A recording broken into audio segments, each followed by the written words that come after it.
In this video, we will be practicing solving one-step equations. So, two really important things that we need to remember when solving one-step equations are that we want the variable by itself, and to get the variable by itself, we use the inverse operation. The inverse operation is the same as the opposite operation. So for an example, if there is addition in the equation, we're actually going to solve by using subtraction.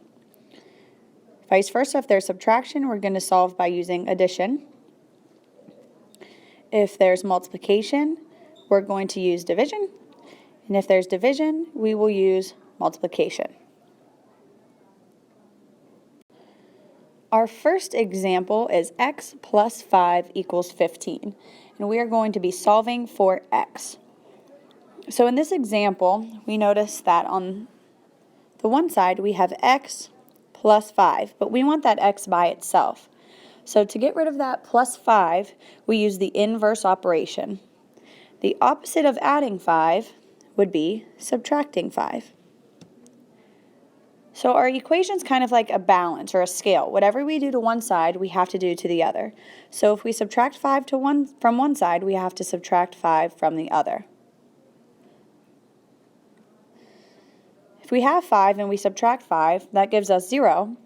So on the left side, we are left with x.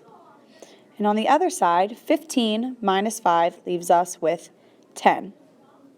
So we could say that x equals 10. And to check, you can plug this number back in. So instead of x, we're going to plug in 10 plus 5 equals 15. 10 plus 5 does equal 15. So we can tell that our answer is correct. This example, we see that we have subtraction. X minus 4 equals 22. Now remember that to solve an equation, I need to see your steps. So I don't want you to just think about it and plug a number in. I need to see how you actually solve it. So we want x by itself, but we have this minus 4.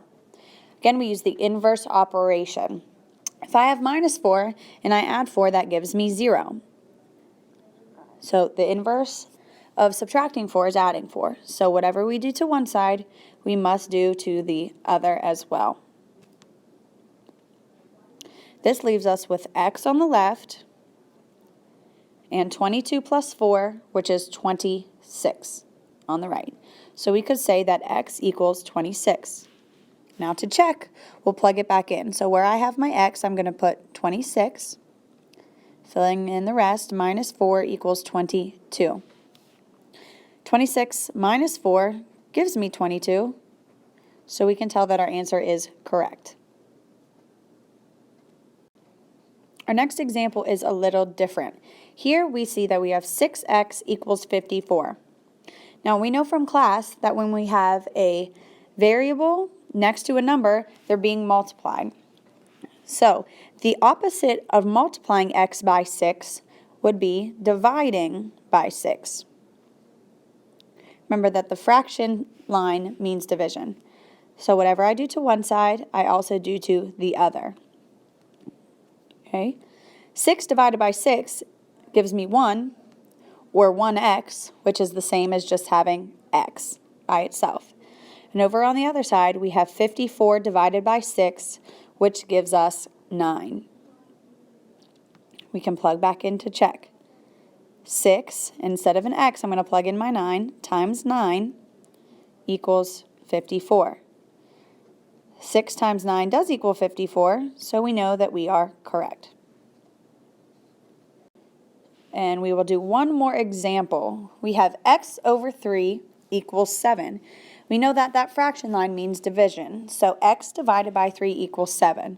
We want to know what x is, so we need to get it by itself. The inverse of dividing by 3 would be to multiply by 3. So whatever we do to this side, we also do to the other side. Over here, we are left with x equals, and 7 times 3 gives me 21. We will plug this in to check. So where I have my x, I'm going to put 21 over 3 equals 7. 21 divided by 3 is 7. so we can tell that our answer is correct.